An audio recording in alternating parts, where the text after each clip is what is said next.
From Aspirus is going to present to you Stop the Bleed, okay? And I'll let her explain the whole details of everything, but this is something that, you know, we hope that we never have to use. But it's good information for us to have, so we have a good understanding of what we need to do. I mentioned to her as we were walking up, and I'm trying to find, here it is.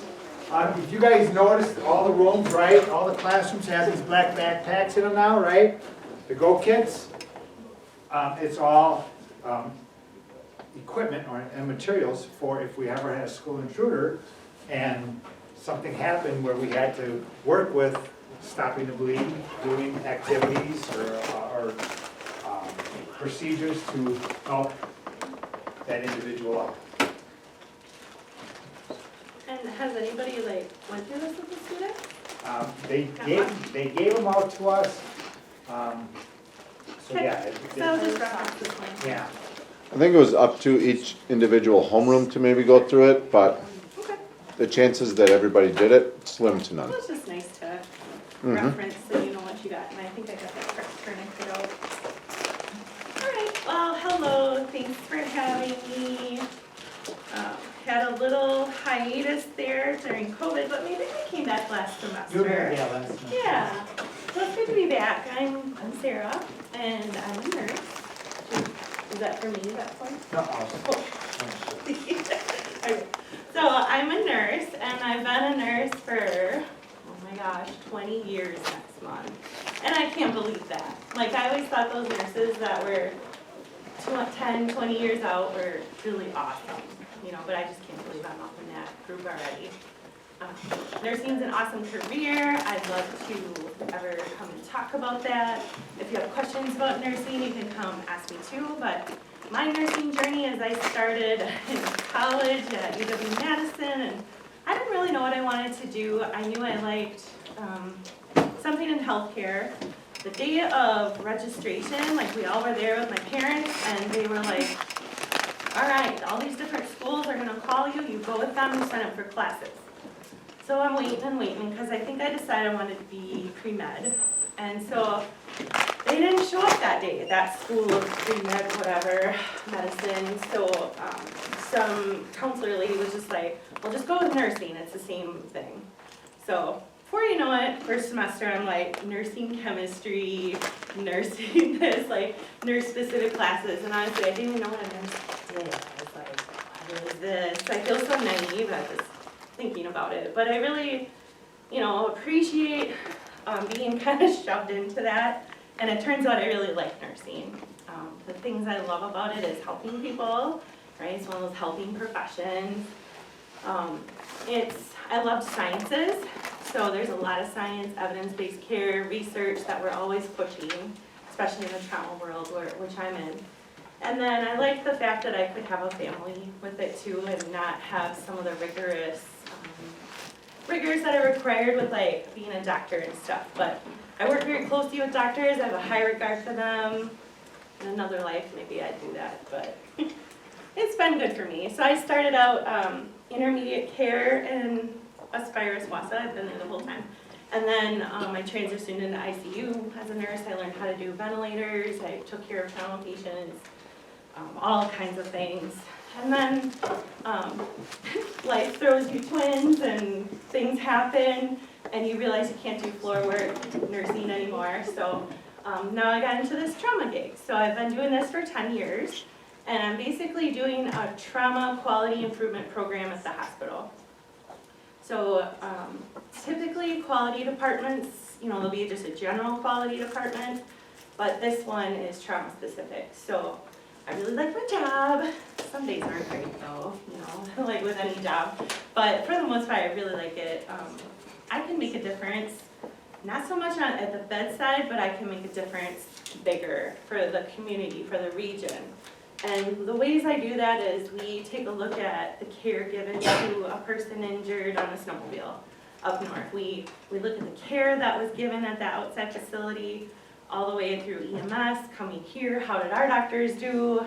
And then, you know, all the specialties and the surgeries, did they make the right decisions?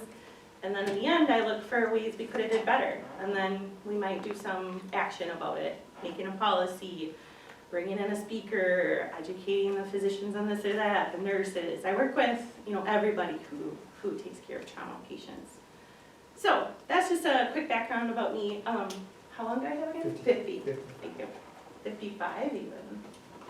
All right, so I'm here today with my trauma hat on, and I love coming to you guys, talking to you about Stop the Bleed. I hate that we have to do it, as we kind of alluded to before, but it's everywhere.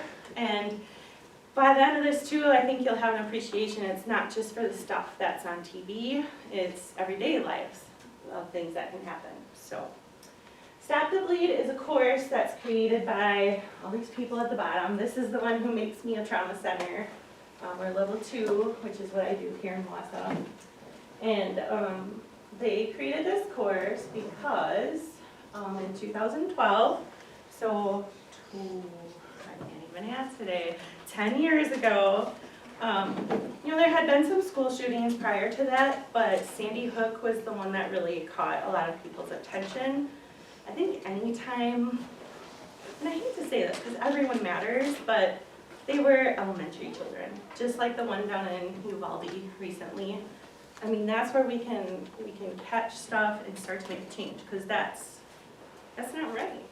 Not shoot anyone, but especially children. So just a refresher, at Sandy Hook, there was 27 first graders and teachers that were killed. They commissioned, the government commissioned a group. Woo, I wrote on that, cool. The Heartbreak Consensus, and what they did is they looked at the autopsies of these children and teachers, they looked at the incident, and they thought, what could we have done differently to try to save these kids? So not the prevention side about why someone would come into a school and shoot someone, but the care after. And what they realized is it took a long time for law enforcement to get into that room to render aid, just like, I hate to keep saying Uvalde because it was a little bit different, but I mean, you get shot, you're gonna sit here and bleed until someone can make it in here, and it can be 20 minutes, half hour, even with Wausau Fire, as awesome as they are and so close by, like, it just is that long. By the time they secure the scene, like with your Alice training, kind of get that shooter and the threat under control, then we can start rendering aid to someone. So that's kind of what we're faced with, and what they figured out is we need to teach each other how to stop the bleed. So hence the slogan. But we really, I think often of the Las Vegas shooting, can't remember when that happened, but tons of people injured, right? How could any ambulance, even if you have 5 ambulances, they can't render aid to all those people. So that's where we come in. We have to teach each other how to do this to save my life, to save your life, and those of our families around us. The other thing they noticed is that we need some equipment. So you guys finally got it. You have a Stop the Bleed kit and tools with you. Because how many of us walk around with a tourniquet on our belt? None of us really do. Although you could argue a tourniquet could be a belt, but I mean, one of these kits. There's one in my car, and I hope to never have to use it. This summer I took a trip out to Yellowstone with my kids and Glacier. Awesome. I absolutely loved Glacier National Park. You gotta go someday. But there was like all these reports of like buffalo trampolines and attacks and stuff. So my staff were like, Sarah, you gotta take your Stop the Bleed kit with you. I took it, didn't have to use it. But, so you never know what can happen. So we need to have these tools around for it. All these people say this is a good course to teach and use. I get used to that. There really is only one picture that is a little bloody, and it's not even that bloody and it's fake. But we just I want to be cognizant that if it's hard for you to see that or talk about it, you can kind of go to your little happy place for a while. All right, so why do we need this training? It's because people bleed out and die. And they can do it very quickly. What's a cool, I shouldn't say cool, because trauma's not cool, but I just know recently we had a guy who was in a car crash, and in car crashes, you're flailing about, it's rolling, you might, if you're not wearing your seatbelt, always wear your seatbelt. you could get ejected out of the vehicle and your arm rolled on you and things like that. So this guy had an arterial bleed on his lower extremity. EMS saved his life. They put a tourniquet on his leg. By the way, all of our ambulance services in Wisconsin, law enforcement, first responders, all have tourniquets with them. Tourniquets are back and they save lives. And it saved this guy's life. He ended up, with a very mangled extremity from that car crash. He had a number of surgeries trying to save that leg. They tried to bypass it and get flow down.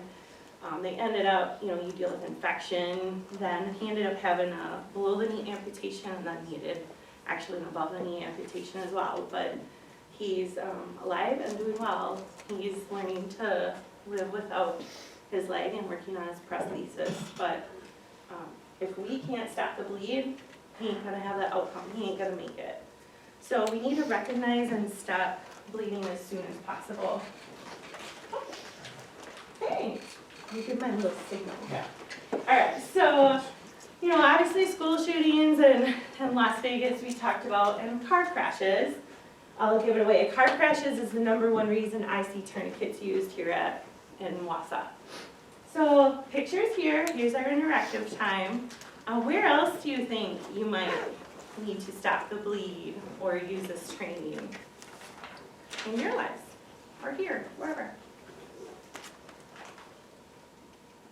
These pictures give you clues, kind of. How about what? Go ahead. You can cut yourself in the design or something. Yeah, yep, so knives. Along with that segueing, we had a guy who did a DIY project and he's cutting linoleum to install, and he had a utility knife and got his leg. So he had come to one of my first classes, I remember, to learn this information because that's scared him a lot, all that blood. So yep, how about here at school? Anywhere, being aside from someone just coming in, but maybe the shop class, lots of cutting things. Be careful with chainsaws. My new slogan for the fall is, and Christmas is coming, these are roughly like $45, these kits, and the tourniquets are like $20, $25. But my new slogan is like, if you love your logger, get them a tourniquet. It doesn't really rhyme, but man, I've seen more chainsaw injuries this year than I have in quite a while. So chainsaw to the leg, chainsaw to the arm, chainsaw to the face, and then those limbs kick back and get you. So anyways, so logging. Anything else about weather? So tornadoes, high winds, things flying around can stab you or whatever. And so today I'm hoping that you will take out of this how to recognize life-threatening bleeding and then do something to stop it. And the things we're going to learn today is pressure, packing, and tourniquets. So first off, your safety. So I don't want 2 people to have to take care of in my ER. I want to make sure you're safe before you help someone else. So if something's happening, get them to a place of safety. Maybe you can drag someone out of the hallway in here, or get that chainsaw shut off first before you start going to help, because we don't need 2 people hurt, so help when it's safe to do so. And also there's blood.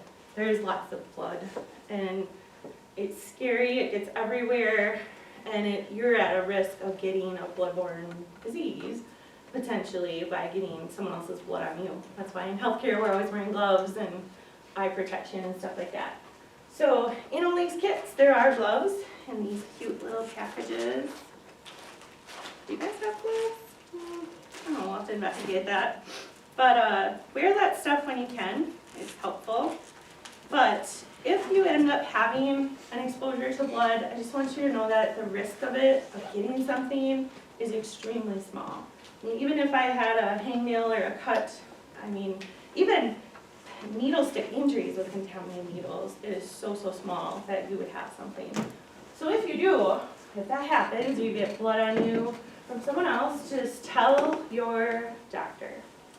So I don't think in an instant, like if EMS is here and there's blood, I'm not gonna be like, hi, got a blood, to EMS. But I'd call my doctor later that day or whatever, or maybe go to a walk-in clinic. I'd call my doctor is what I would do, and just say that you had an exposure. So then we will test the patient. We'll give you meds if needed, to reduce that risk. But it is a risk, and I just want you to be aware of it. So we're gonna learn alert, bleeding, and compress. Has anyone ever had to call 911 before? By chance? A couple of people? So I think their main thing is, their goal is to identify what's going on and get you help, right? So I think the other piece is to keep you calm. Because in some incidents, things going on, it would be very easy to lose your cool and freak out about what's going on. So they're going to want to know where you are. So we should have plans in place, I know we do with the school, that hey, we're in this classroom on second level, they'll know how to get to you. But sometimes we don't, like mile markers on the roads sometimes are nice, but like if I'm on Highway 51 and I get into a crash, I don't know where I am, like half the time I'm not even mentally paying attention, right? You're just kind of going through it. So they're going to know where you are, and then you're going to follow directions of what they're asking for. They'll want to know how many people are injured. That's my goriest picture I got. So yeah, call 911, get some help. Next thing we're going to do is look for bleeding. So I like on your booklets, page 8. Okay. And this is just some more examples of the kind of bleeding we're talking about. We're not talking paper cuts or things like that. We're really talking big bleeding. So bleeding that won't stop coming out of the wound. Like our guy recently with that car crash. They actually released the tourniquet and the blood was going. So he has an arterial bleed. You will die within 5 minutes if that's not stopped. So blood that won't stop coming out, it's starting to pool on the ground underneath the patient or the limb, whatever is bleeding. Clothing and dressings can soak up a lot of blood. So if it's coming through that, you have quite a bit of blood that's happening here. And then I like this one of the amputation. So our guy with the mangled extremity there. So partial extremities that are still kind of attached actually bleed quite a bit more because those vessels can still be intact and still pumping blood. If it's a kind of an amputation, those vessels tend to retract in on each other, so you won't have as much bleeding. So I say that just from a point of, just because you think it's attached, they're going to be okay, but they're really at risk for bleeding more. And then this last one, bleeding in someone who's confused. What do you guys think about that? Why would someone be confused? And kind of, my story is, and then I'm going to say no. What's the word? Anyone? Shock? What's shock? Have we learned that? Maybe not? Yeah. So you just don't have enough blood flow going, so you get all confused and your brain doesn't know what the heck to do. So my story on this one is a guy who was working at a paper mill and one of those big reams of paper rolled off and fell on his arm. So there's blood squirting out of his arm. And he just starts running around screaming. He doesn't know what to do. He's freaking out. His coworkers come up, buddy, let me help you. He doesn't care, he keeps running.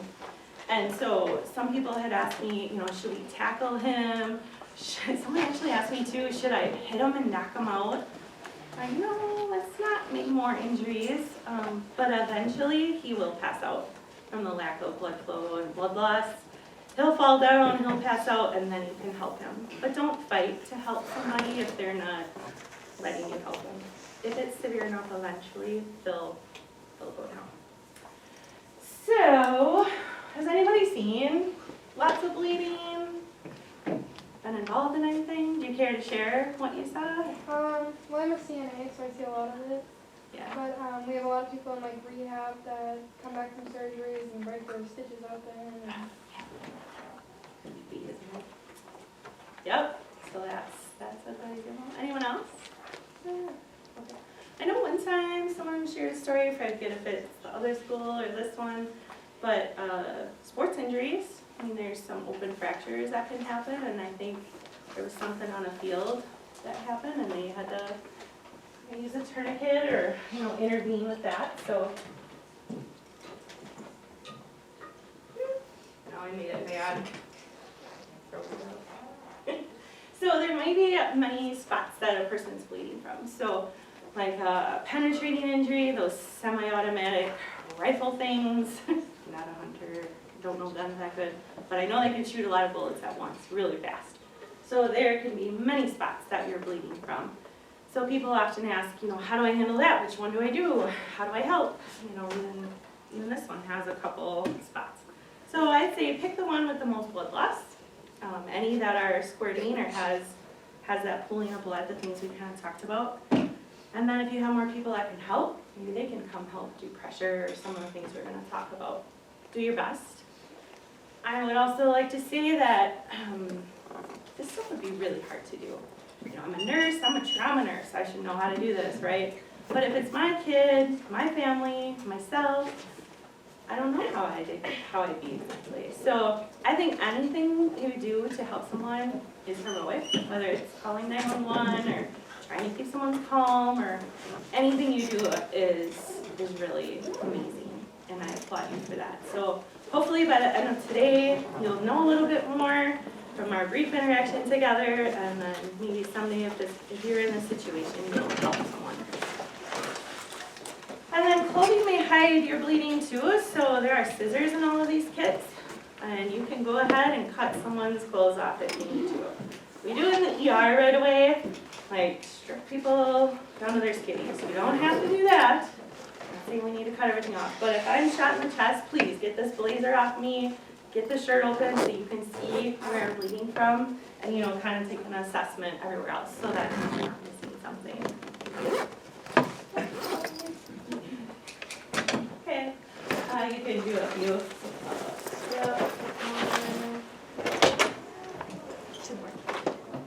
Good. So there's different places we can bleed from.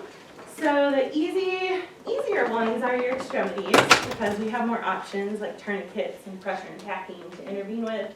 Those ones in the green, as much as you want to put a tourniquet around someone's neck some days, you really can't do that because they won't have blood flow to their head, right? But, these armpits, the groins, there's big vessels that go through there, and it's difficult. You can't. There are some tourniquets out there now, but for the most part, we can't put a tourniquet in there, and it's going to have to be pressure that we use. And then bleeding, that's in, there's tons of organs and everything else in your body here. So, if we start bleeding from those, it's a big deal, and you need to get to your trauma center as soon as possible. All right, so that's our guy. Remember our bleeding leg there? He's doing pressure on that. So we're going to learn that next. Go ahead. All right, so what you want to do when someone's bleeding, some days I wear my fancy red shirt. It's a t-shirt, and it says, "This shirt can save a life." I had to be in the boardroom today, so I'm wearing that. But literally, you can take the shirt off your back, a towel that you have in the kitchen, and what you're going to do is put that on the wound and apply pressure. And just like in CPR, a good way to do this would be, just one hand on top of the other.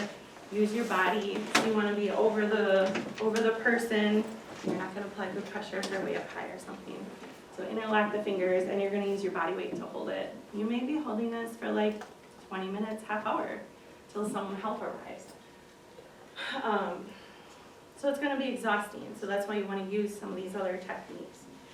You want to focus on where they're bleeding and maybe where they're bleeding the most, like we talked about before, if they have multiple sites. And you want to use just enough gauze or cloth to kind of cover it. If I have this giant, bulky jacket, how much pressure can I put on there? You kind of want to get down to kind of the close level and put that on like that. And then, next slide. You're going to just keep holding until EMS arrives. We can skip that. It's just her again. So any question on pressure? Has anybody had a cut before, and what's the first thing you do? You put pressure on it, right? You're hoping that blood to clot up. My own personal story recently. This is so dumb. Word to the wise. Don't put a Christmas tree stand on top of your freezer in the garage. I'm just saying. So I'm in there, I'm chipping away the frost. And this, which is a whole nother story, but I'm chipping away and the big old Christmas tree stand like rolls and bonks me. And I think I was a little concussive for a bit. Like, I was kind of confused and dizzy, and I didn't think much of it, but I went like this, and then my hand was just covered in blood. And I'm like, oh great, I'm out here, you know, it's just the kids, and this is happening. So, I mean, just immediately I just grabbed, you know, a kitchen towel, put it on, and then went to my neighbors and got some help to make sure I didn't need stitches. But, I mean, it can just happen that quickly. You just grab whatever you got and start putting some pressure on it to, it's a lame story, I know, but it's about what I got personally at the moment. So the next thing we're gonna do besides pressure is packing.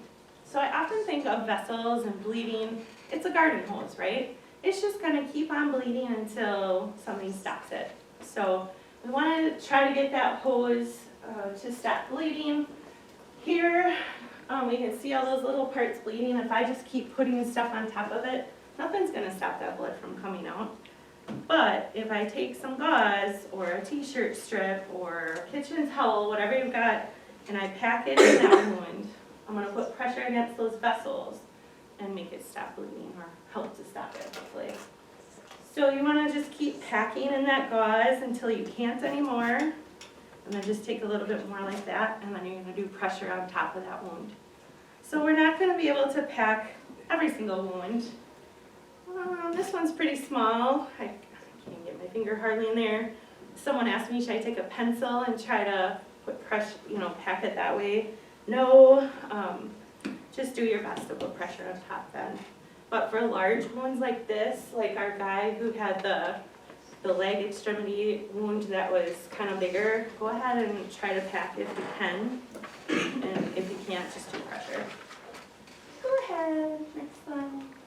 You can skip that one too. So sir, going back to this one, once you apply that pressure, we want to keep that specific gauze pad on it. If it gets blood soaked, just add another one. Yep, just put some more on it. Yep. I think we've talked about that already, right? Because too, when you take the stuff out, you could disrupt the clot too. Yeah. What if there's like dirt in it?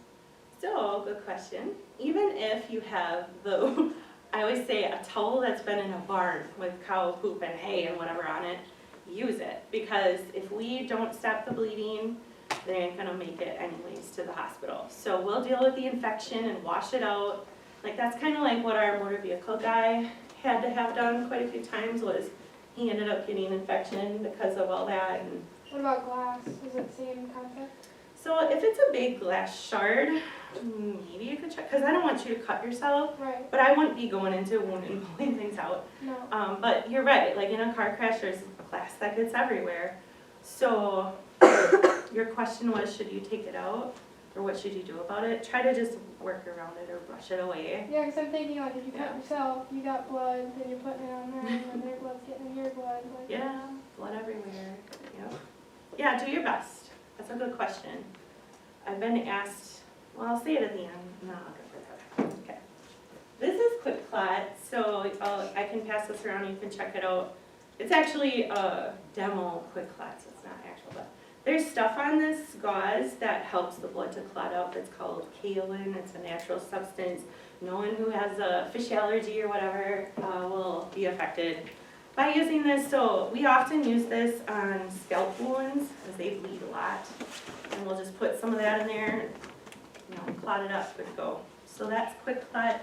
We learn a lot of this stuff, unfortunately, out of the military, and they actually call this combat gauze. So, unfortunately, we figure those things out in times of war, usually. And that's why tourniquets are back in, and these combat gauzes, too. Alright, so you can do like 3 clicks or so. So we can do packing on all of these spots if we need to. It would be a really good one for those armpits and the groin, those junctional areas. Good. Okay, so we learned pressure, we learned packing, and you do not need to do these things like, first I'm going to do pressure, then I'm going to do packing, and then I'm going to do a tourniquet. Do whatever you think you need to do. And sometimes, if we have a situation like multiple spots, you might put a tourniquet on and then move to the next spot.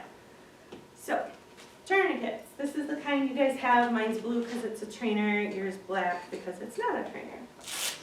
So with tourniquets, we use all the time in the ORs. If you're having hand surgery, we're going to put a tourniquet on you to stop blood flow to the hands so we can operate and do what we need to do. You know, there's other times we use tourniquets on extremities. So these are round. And what we're going to do is take the wound and go 2 to 3 inches above it. I'm going to use my forearm today because it's kind of easy to get to. So we don't want to put a tourniquet on an elbow or a knee because we're not going to be able to compress those vessels enough down. I would say you need a meaty spot on the body. It can be arms and legs, and that's where you're going to put a tourniquet. 2 to 3 inches above. A key point is to try to get this tight first, because otherwise you might not get it cinched up enough. So you want to put this on a little bit above your wound. I think you can hit the next slide. And then, of course, this is wrapped up in here. You're going to twist this little guy until the bleeding stops. So not until they scream out in pain or anything else and beg you to stop. It's when the bleeding stops. So you're going to keep, and that's tight. So then you're going to stick that in there. It kind of holds it in place. I put this across. It's got a big spot for time. So anybody in the past, we used to keep these on too long. People would lose you don't have any blood flow below that point. So, like our guy who failed his thing and needed amputations, that's kind of what they thought tourniquets did. But we know now if you have it 2 hours or less, no one has lost an extremity from this tourniquet. They might from their injuries.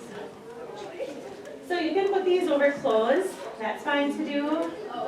And sometimes if you put this one on and the bleeding doesn't stop, you may need to put another one on because maybe that vessel was, I don't know why, other reasons would be. But if that doesn't cut it, go higher. And then if that fails to, we have pressure happening to do that we can use. So there has been some training in the military, technical EMS and stuff, a phrase called hide or die. So what they want to do is, you're laying flat, you're in bullets shooting in the place, you can't sit up and put this tourniquet on in such a nice way, so you just want to get it on so that you don't die. But we have the luxury of not having to do that necessarily, because like I said, back to our guy with the leg, if I put a tourniquet on right here, that's a big difference from putting one on up here, and then eventually I may need my hip dislocated and taken out because of lack of blood flow to my femur. So we go 2 to 3 inches above. But if you're in a situation and you need to go higher, do whatever you need to do to save someone's life, okay? I should mention too, these do come apart, so if someone's laying on the floor, you could, I'm trying to say the word, get it up under their leg. This one's been used about 1 billion times, so it doesn't always come apart, but. What else? The next slide is just a video of me doing it again. I don't endorse any certain tourniquet. Next slide. So children.